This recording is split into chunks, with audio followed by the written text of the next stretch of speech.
Hello అండి, ఈరోజు మనం బీన్స్ ఫ్రై చేసుకుందామా. ఈ బీన్స్ని సన్న సన్న పీస్ చేసి ఒక విజిల్ రానిద్దామండి. ఇలా సన్నగా కట్ చేస్తాను కదా,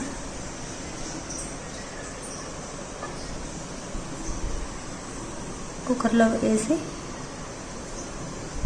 ఒక విజిల్ కానీ 2 విజిల్స్ కానీ రానిద్దాం. ఎండు కొబ్బరి, జీలకర్ర, పచ్చిమిరపకాయలు,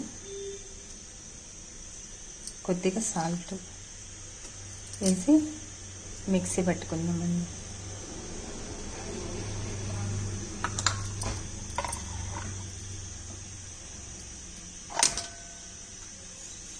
కొంచెం జీలకర్ర వేసుకుందాం. పచ్చిమిరపకాయలు 4-5, జీలకర్ర 1 స్పూను, ఒక 1/2 స్పూన్ సాల్ట్, ఎండు కొబ్బరి ఒక ఇంత ముక్క వేసుకొని సన్న పీసెస్ చేసుకొని మిక్సీ చేసి పక్కన పెట్టేసుకుందాం. ఇదిగోండి ఇలా పొడి వచ్చేస్తుంది. బీన్స్ తాలింపు పెట్టుకుందామా. ఇదిగోండి బాయిల్ చేసాను, ఒక విజిల్ నుంచి పక్కన పెట్టేసుకున్నాం. పోపు పెట్టేసుకుంటాం. ఇప్పుడు మనము బీన్స్ని తాలింపు వేసుకుందామండి. ఒక గంట ఆయిల్ తీసుకున్నాను, పోపు దినుసులు వేసాను, ఇవి ఒక్క విజిల్ రానిచ్చి పక్కన పెట్టుకున్నాను.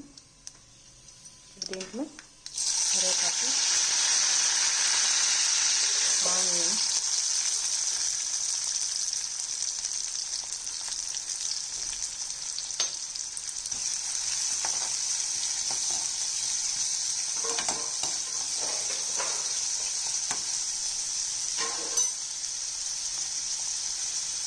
బాగా వేగిన తర్వాత బీన్స్ చేసి అందులో వేసేసుకున్నాం. ఆల్రెడీ మనము కొబ్బరి, పచ్చిమిరపకాయలు వాటిలో సాల్ట్ వేసాం కదా, ఇంకా దీంట్లో సాల్ట్ వేయకూడదు, ఎందుకంటే ఎక్కువ అయిపోతుంది.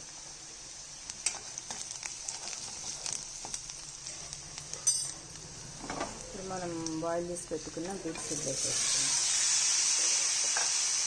డైరెక్ట్గా కూడా చేసుకోవచ్చండి బీన్స్, కాకపోతే చాలా టైం తీసుకుంటుంది బీన్స్ మగ్గడానికి, అందుకని మనం ఇలా చేసుకోవచ్చు.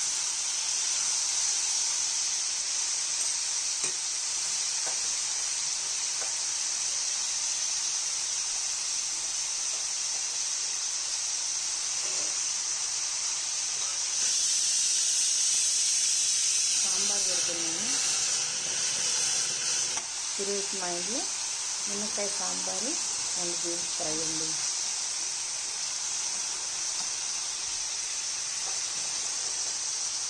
అయిపోయింది కదండి, బాగా చూడండి, చూసారు ఎంత తొందరగా అయిపోయిందో. అదే మీరు డైరెక్ట్గా వేయాలంటే చాలా టైం తీసుకుంటుంది. ఇప్పుడు మనం ఏదైతే మసాలా పెట్టుకున్నాం కదా, అది దీనిలో వేసేసుకుందాం. ఇంకా దీంట్లో కారం ఏమి ఉండదండి, ఈ మిర్చి కారమే దీనికి.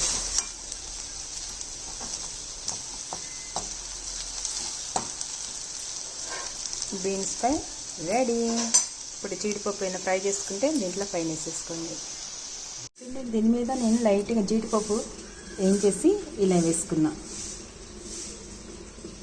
మధ్య మధ్యలో జీడిపప్పు వస్తున్నా కూడా చాలా బాగుంటుంది. ఓకే ఫ్రెండ్స్, మీకు నచ్చితే మీరు ట్రై చేయండి.